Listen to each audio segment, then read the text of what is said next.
अस्सलाम वालेकुम and welcome back to my YouTube channel. तो आज की वीडियो में हम वायलेंस एट वर्क प्लेस के कंट्रोल मेजर्स को डिस्कस करेंगे। अब जब हमने कंट्रोल मेजर डिस्कस करने हैं, इम्प्लीमेंट करने हैं, इंट्रोड्यूस करने हैं, रिकमेंड करने हैं, तो उसके लिए सबसे पहले हमें क्या है, रिस्क मैनेज करना है, रिस्क आइडेंटिफिकेशन करनी है। अब रिस्क मैनेजिंग में सबसे पहला स्टेप क्या होगा, जितने भी हमारे पास वर्क रिलेटेड वायलेंस हैं, हमने फाइंड आउट करना है नेचर ऑफ प्रॉब्लम क्या है। Once we identify the possible way of violence या पॉसिबल एक्सपेक्टेड वे, उसके बाद ही हम क्या कर सकते हैं, कुछ एविडेंस, कुछ हम कंट्रोल में या रिकमेंड या सजेस्ट कर सकते हैं। अब इसको हमने कैसे क्लियर करना है, सबसे पहले है कलेक्टिंग एंड एनालाइजिंग एक्सीडेंट या इंसिडेंट रिपोर्ट्स। जो भी हमारे वर्कर ने इंसिडेंट रिपोर्ट किए हैं वायलेंस को लेके, उनकी हमने कंप्लीट स्टडी करनी है, इन्वेस्टिगेशन रिपोर्ट्स हमने डिटेल रिव्यू करनी है, कॉज क्या था, अंडरलाइंग फैक्टर्स क्या थे कंट्रीब्यूटिंग, उसके बाद हमने क्या रिकमेंडेशन दी। Next, interviewing staff formally informally, जिसके साथ वायलेंस का इंसिडेंट हुआ उससे हम फॉर्मली इंटरव्यू भी करेंगे, इनफॉर्मल डिस्कशन भी करेंगे। आपके ख्याल में क्या हो सकता था, कैसे अवॉइड कर सकते थे, क्या हुआ था, एग्रेशन किस बात पे था। फिर स्टाफ सर्वे होगा। स्टाफ सर्वे के अंदर किस एरिया में वो लोग काम करने जाना चाहते हैं, किस एरिया पे नहीं जाना चाहते, हमारे पास ट्रेंड एनालिसिस आएगा, हमारे पास रिस्क रेटिंग आएगी, high medium low risk level को हम आइडेंटिफाई कर सकते हैं। तो सबसे पहला काम हमारा हो गया, जब हमने रिस्क मैनेजमेंट कर ली, हमने आइडेंटिफिकेशन कर ली, हमने पॉसिबल चांसेस जो थे या पॉसिबल नेचर ऑफ वायलेंस थी हमने आइडेंटिफाई कर ली। नेक्स्ट हमारे पास आएगा कंट्रोल मेजर का स्टेप।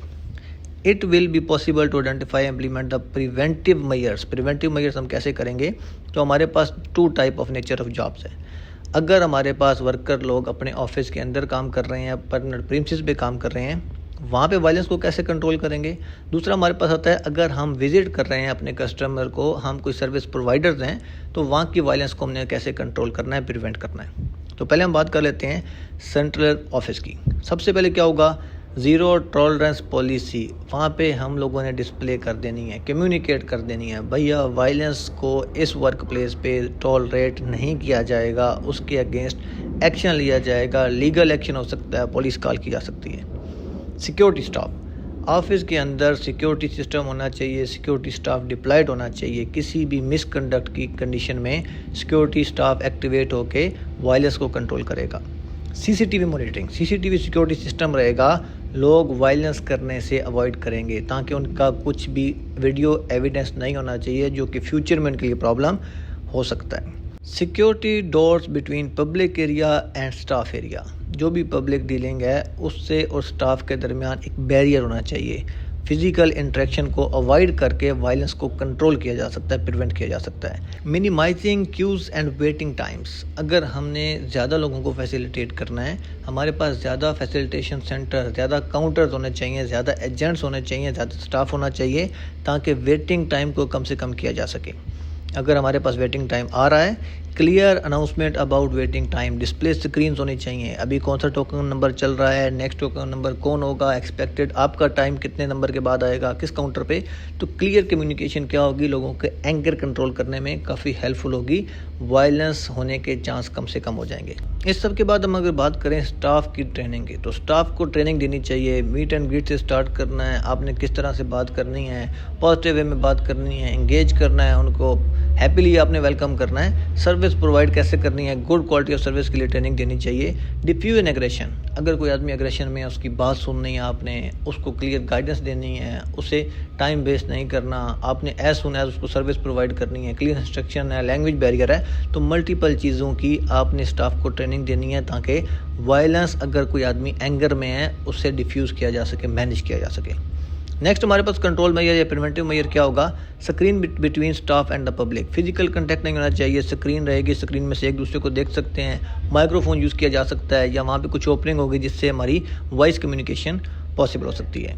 पैनिक अलार्म, हमारे स्टाफ के पास एक पैनिक हिडन बटन अलार्म होना चाहिए। अगर कोई आदमी वायलेंस की तरफ जा रहा है, उसको असेस कर लिया हमारे स्टाफ ने, पैनिक बटन अलार्म को प्रेस करेगा, अलार्म मिलेगा, सिक्योरिटी स्टाफ, सुपरवाइज़र, वो लोग आके फीडबैक या उसको सपोर्ट कर सकते हैं। प्लेजेंट इन्वायरमेंट आपका अच्छा होना चाहिए। जहाँ पे आप सर्विस प्रोवाइडर्स हैं, ऑफिस के अंदर सिटिंग एरिया होना चाहिए, इन्वायरमेंटल टेम्परेचर कंट्रोल होना चाहिए, वेलफेयर फैसिलिटीज़ होना चाहिए, वहाँ पे कॉफ़ी टी की फैसिलिटीज़ अवेलेबल होनी चाहिए। अगर वेटिंग टाइम है तो लोगों का वो टाइम बोर नहीं होना चाहिए। टाइम वेस्ट की तरफ अगर वो जाएंगे, टाइम सोचेंगे, तो आपको लाजमी वायलेंस का शिकार होना पड़ेगा। वहाँ पे न्यूज़ चैनल्स हो सकते हैं, वहाँ पे कुछ और मीन ऑफ ऐसा मीडियम है जिससे लोगों को बोर होने से बचाया जा सके।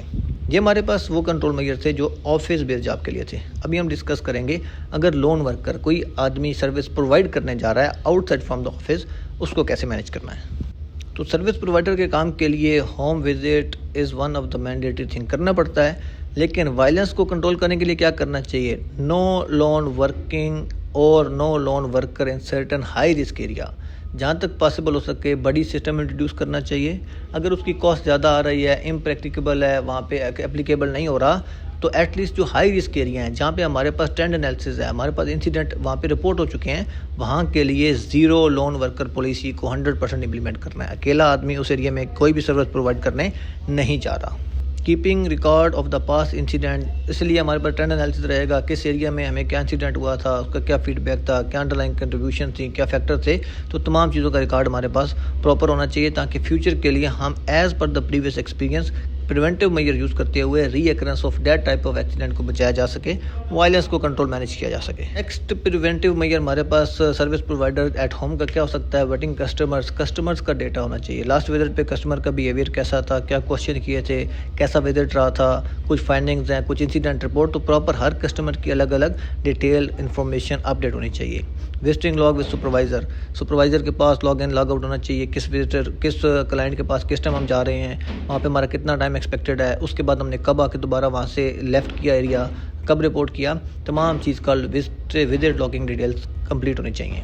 And pre and post visit telephone calls, पहले पता करना चाहिए आर यू अवेलेबल, किस टाइम पे आना चाहिए, किस टाइम तक हमारी सर्विस का टाइम रहेगा, उस टाइम तक आपकी क्या मसरूफियात हैं, तो तमाम चीज़ें क्लियर करनी चाहिए। फिर ट्रेनिंग ऑफ द स्टाफ, जिस तरह हमने ऑफिस बेस्ड वर्क स्टाफ की ट्रेनिंग की थी, इसी तरह अगर कोई सर्विस प्रोवाइडर एट होम है, सर्विस प्रोवाइड कर रहे हैं, स्टाफ की ट्रेनिंग भी होनी चाहिए। लोन वर्किंग प्रोसीजर्स हैं, आपने कैसे मैनेज करना है, tension diffusion and conflict avoidance, आप क्या टूल यूज़ करेंगे, किस तरह अपने बात करनी है। उसके बाद break away technique, self defence, अगर कोई वहाँ पे फिजिकल कॉन्टैक्ट प्रॉब्लम हो जाता है, आपने अपना सेल्फ डिफेंस कैसे करना है। ये ट्रेनिंग जब अपने वर्कर्स को, अपने स्टाफ को लाजमी प्रोवाइड करेंगे। ट्रैकिंग या मॉनिटरिंग या communication one of the most important thing in this circumstances. हमारे वर्कर कहाँ पे जा रहे हैं, क्या काम कर रहे हैं, उनकी मूवमेंट हो रही है नहीं हो रही है, किस एरिया में, किस कस्टमर, किस सर्विस में कितना टाइम लग रहा है, उसकी कुछ ना कुछ कम्युनिकेशन हमें GPS से हो सकती है, हमें डिवाइसेस से हो सकती है, मोबाइल फ़ोन से कॉल करके हम लोग अपडेट ले सकते हैं। नो विजिट आफ्टर डार्क, अब देखिए हमारी सर्विस प्रोवाइडिंग या हमारी जो भी फैसिलिटीज़ हैं उसके रिलेटेड तो हमें कोई प्रॉब्लम नहीं हो सकता। हमने अपनी सर्विस प्रोवाइड करनी है, वो होम डेकोर हो सकता है, वो लैंडस्केप हो सकती है, वो कार वॉश हो सकता है, लेकिन हमारे पास सर्टन एरियाज ऐसे होंगे जहाँ पे हमने जाना है और वापसी पे आते हुए हमें रास्ते पे प्रॉब्लम हो सकती है। तो मल्टीपल फैक्टर्स होते हैं, इसलिए हमारे पास क्या है कि no visit policy after dark, afternoon में, नाइट में हम कोई भी ऐसे एरिया में, एडिट एक्टिविटी एरिया में, हाई रिस्क टेंशन एरिया में कोई सर्विस प्रोवाइड नहीं करेंगे ताकि हमारे वर्कर को, स्टाफ को किसी तरह की वायलेंस का सामना ना करना पड़ सके। पार्किंग इन सिक्योर एरिया मीन अगर कुछ भी प्रॉब्लम हो सकता है, आप एज सून एज पॉसिबल वो एरिया लेफ्ट कर सकते हैं। तो क्या रिकमेंड किया जाता है, park in open area, safe area, reverse parking करनी चाहिए, निकलने में आसानी होनी चाहिए, तो प्रॉपर टेक्निक यूज़ करनी चाहिए। जब भी आप अलोन वर्कर कोई भी सर्विस प्रोवाइड करने किसी के घर, ऑफिस या फैसिलिटी पे जा रहे हैं, ये चीज़ भी लाजमी कंसिडर करनी है। नॉट कैरिंग कैश और वैल्यूएबल्स, ज्वेलरी नहीं लेके जानी चाहिए, एक्सपेंसिव आइटम नहीं एक्सपोज करने चाहिए, ज़्यादा कैश नहीं करनी चाहिए। सर्विस प्रोवाइडर आपकी जो ड्यूटी है, जॉब है, उसके अगेंस्ट या उसके अलावा भी आपको एक्सटर्नल फैक्टर से भी प्रॉब्लम, वायलेंस का सामना करना पड़ सकता है। तो आज की वीडियो में हमने डिस्कस किया कि जो हमारे पास वर्क रिलेटेड वायलेंस है उसके प्रिवेंटिव मेजर्स क्या हो सकते हैं। प्रिवेंटिव मेजर्स हमने डिस्कस किए 2 टाइप ऑफ नेचर। एक हमने ऑफिस जॉब का डिस्कस किया कि जो लोग ऑफिस में काम कर रहे हैं उनको किस तरह वायलेंस का सामना करना पड़ सकता है और क्या कंट्रोल मेजर, प्रिवेंटिव मेजर होना चाहिए।